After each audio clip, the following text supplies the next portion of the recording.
ओम शांति। आज की तारीख है 16 जुलाई 2021। आज की साकार मुरली से मीठे प्यारे बाप दादा की मीठे मधुर अनमोल महावाक्य सुनेंगे। आज मुरली का सार है, मीठे बच्चे, तुम इस ड्रामा के आदि मध्य अंत को जानते हो।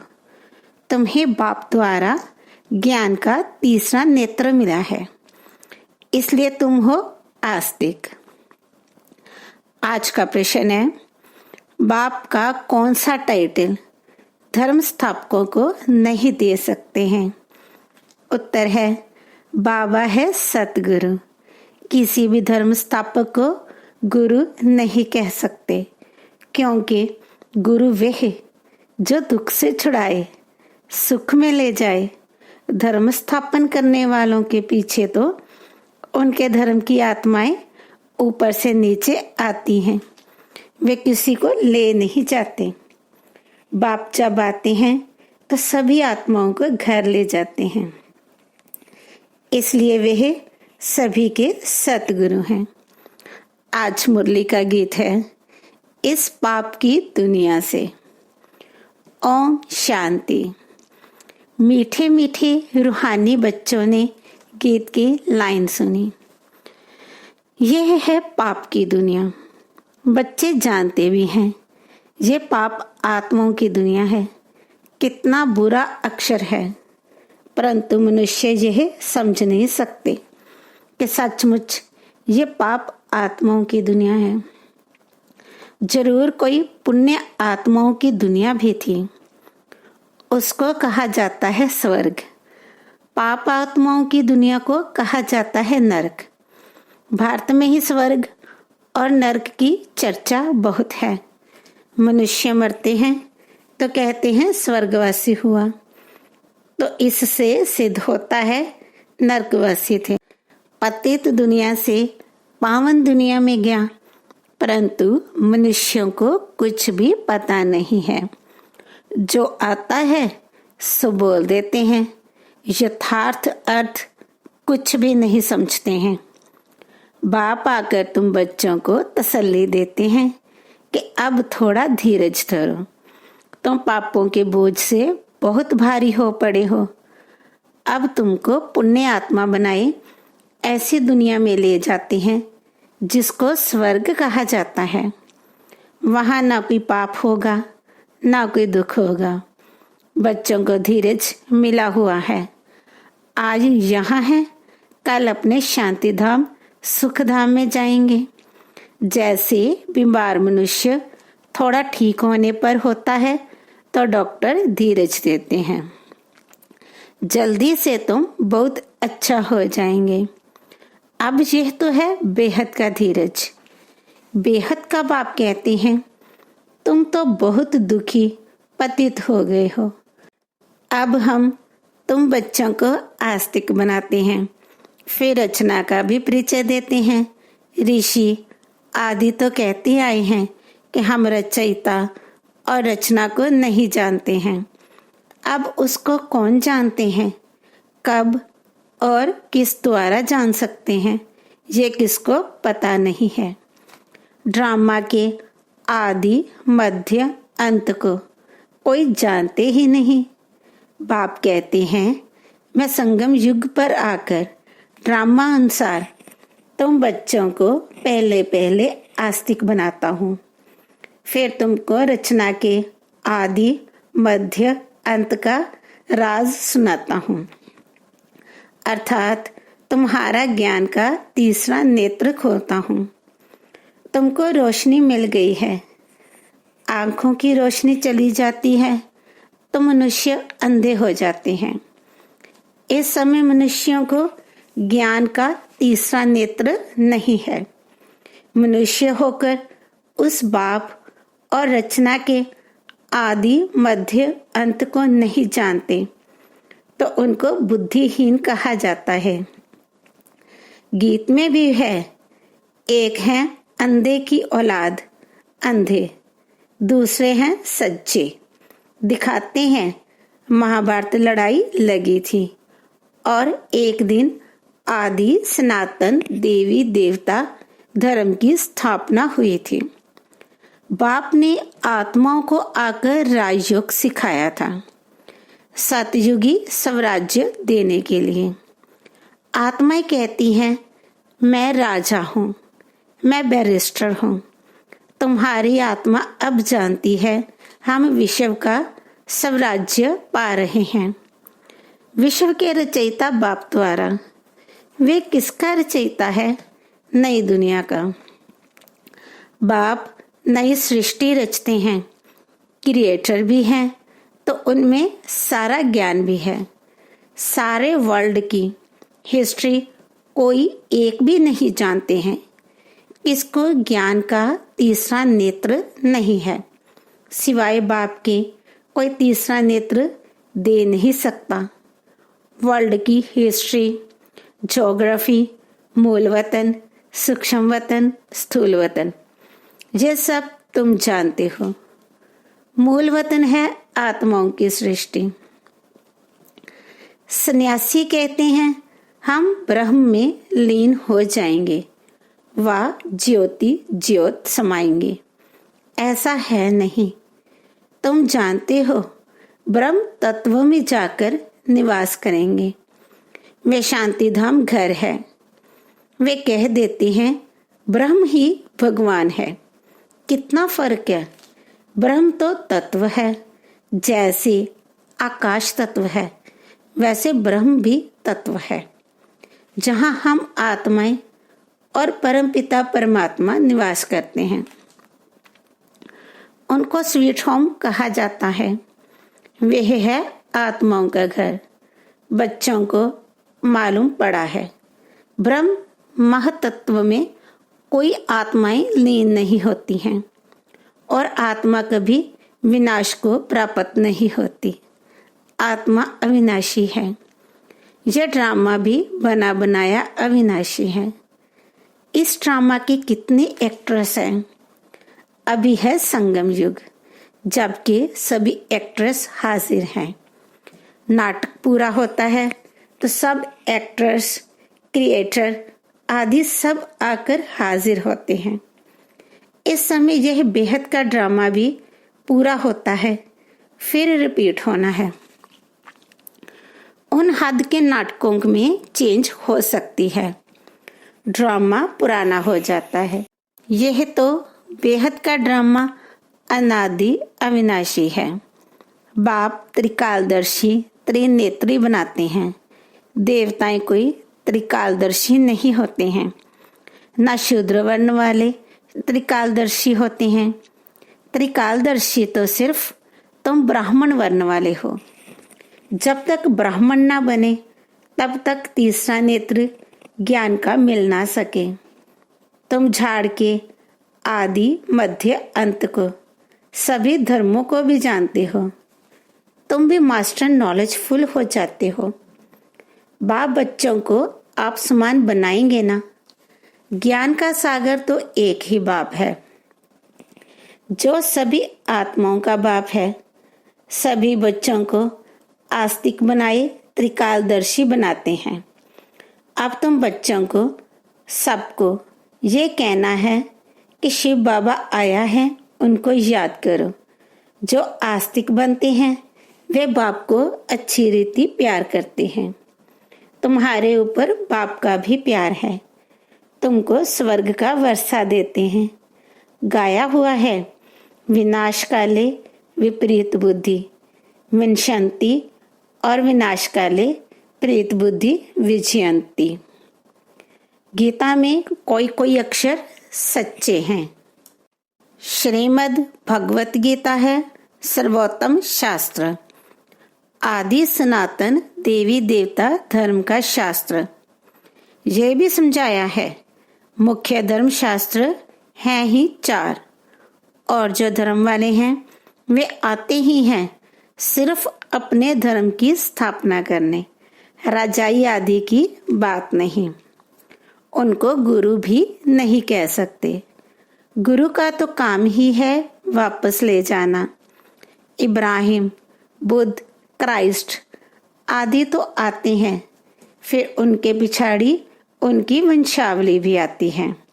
गुरु वह जो दुख से छुड़ाए और सुख में ले जाए, वे तो सिर्फ धर्म स्थापन करने आते हैं। यहाँ तो बहुतों को गुरु कह देते हैं। ब्रह्मा विष्णु शंकर को भी गुरु नहीं कह सकते। एक शिव बाबा ही सर्व का सदगति दाता है। पुकारते भी एक राम को हैं। शिव बाबा को भी राम कहते हैं। बहुत भाषाएं हैं तो नाम भी बहुत रख दिए हैं। असुल नाम है शिव। उनको सोमनाथ भी कहते हैं। सोमरस पिलाया अर्थात ज्ञान धन दिया, बाकी पानी आदि की तो बात ही नहीं। तुमको सुमुख, नॉलेजफुल, ब्लिसफुल बना रहे हैं। बाप तो ज्ञान का सागर है। तुम बच्चों को ज्ञान नदियां बनाते हैं। सागर एक होता है। एक सागर से अनेक नदियां निकलती हैं। अभी तुम हो संगम पर। इस समय यह सारी धरती रावण का स्थान है। सिर्फ एक लंका नहीं थी, सारी धरती पर रावण का राज्य है। राम राज्य में बहुत थोड़े मनुष्य होंगे। यह सिर्फ अभी तुम्हारी बुद्धि में है। बाबा ने समझाया है, मैं 3 धर्मों की स्थापना करता हूँ, ब्राह्मण, देवता, क्षत्रिय।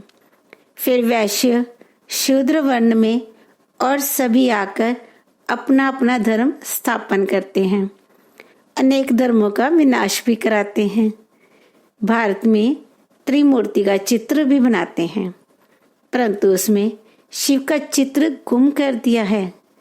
शिव से ही सिद्ध होता है कि परमपिता परमात्मा शिव ब्रह्मा द्वारा स्थापना, विष्णु द्वारा पालना कराते हैं।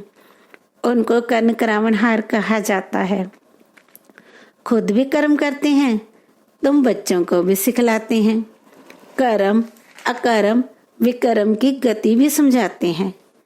रावण राज्य में तुम जो कर्म करते हो वह विकर्म बन जाता है।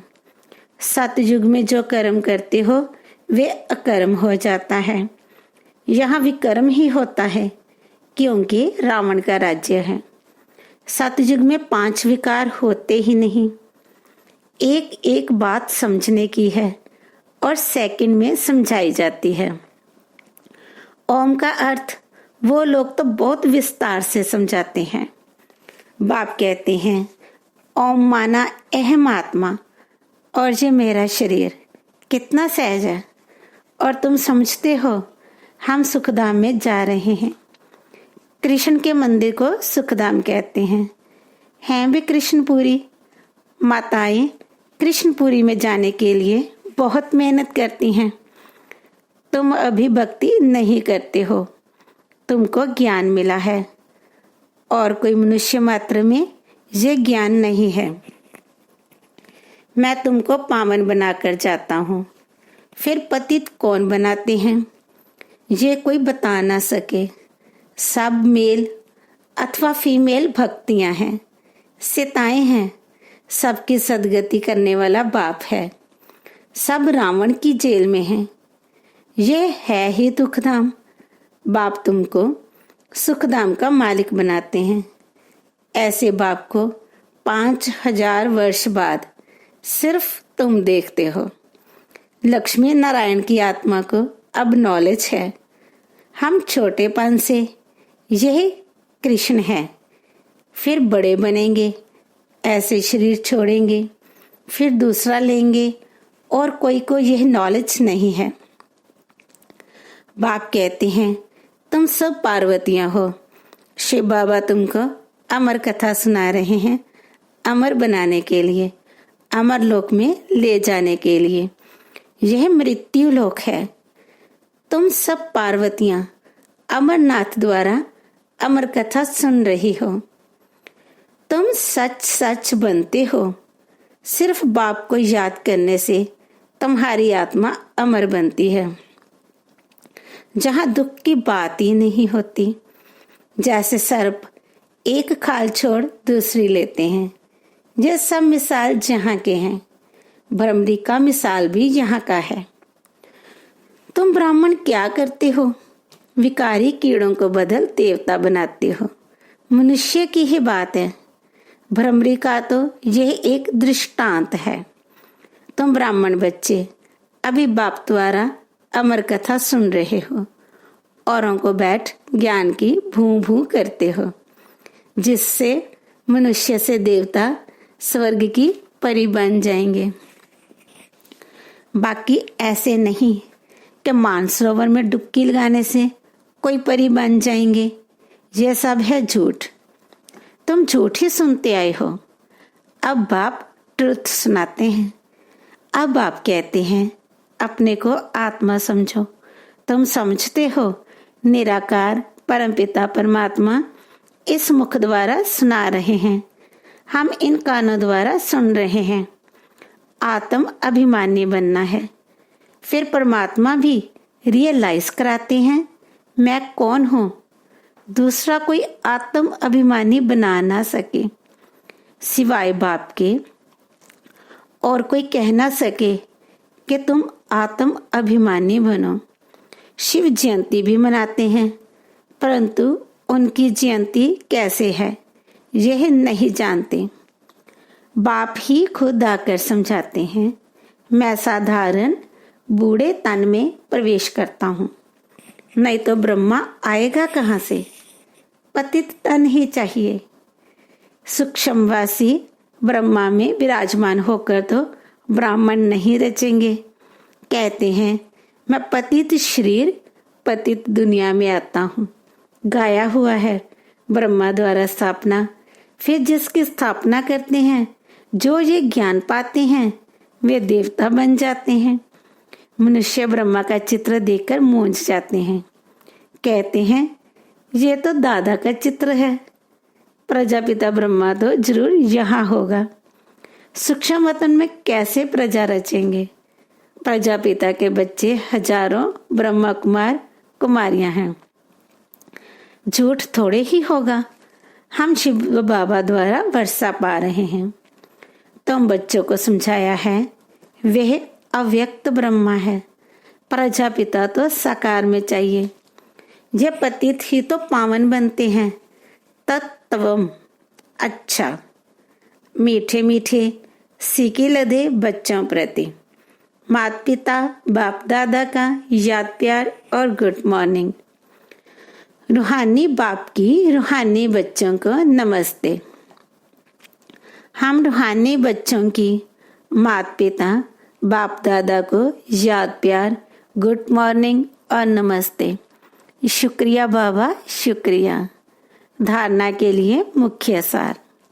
नंबर 1, आत्म अभिमानी बनकर इन कानों द्वारा अमर कथा सुननी है। ज्ञान की भूं भूं कर आप समान बनाने की सेवा में रहना है। नंबर 2, बाप समान नॉलेजफुल ब्लिसफुल बनना है। सोमरस पीना और पिलाना है। आज बाबा का वरदान है फॉलो फादर और सी फादर के महामंत्र द्वारा एक रस स्थिति बनाने वाले श्रेष्ठ पुरुषार्थी भव। सी फादर फॉलो फादर, इस मंत्र को सदा सामने रखते हुए चढ़ती कला में चलते चलो, उड़ते चलो। कभी भी आत्माओं को नहीं देखना, क्योंकि आत्माएं सब पुरुषार्थी हैं। पुरुषार्थ में अच्छाई भी होती है और कुछ कमी भी होती है, संपन्न नहीं। इसलिए फॉलो फादर ना कि ब्रदर सिस्टर। तो जैसे फादर एक रस है, ऐसे फॉलो करने वाले एक रस स्वते हो जाएंगे। आज का स्लोगन है पर चिंतन के प्रभाव में ना आकर शुभ चिंतन करने वाली शुभ चिंतक मणि बनो। ओम शांति।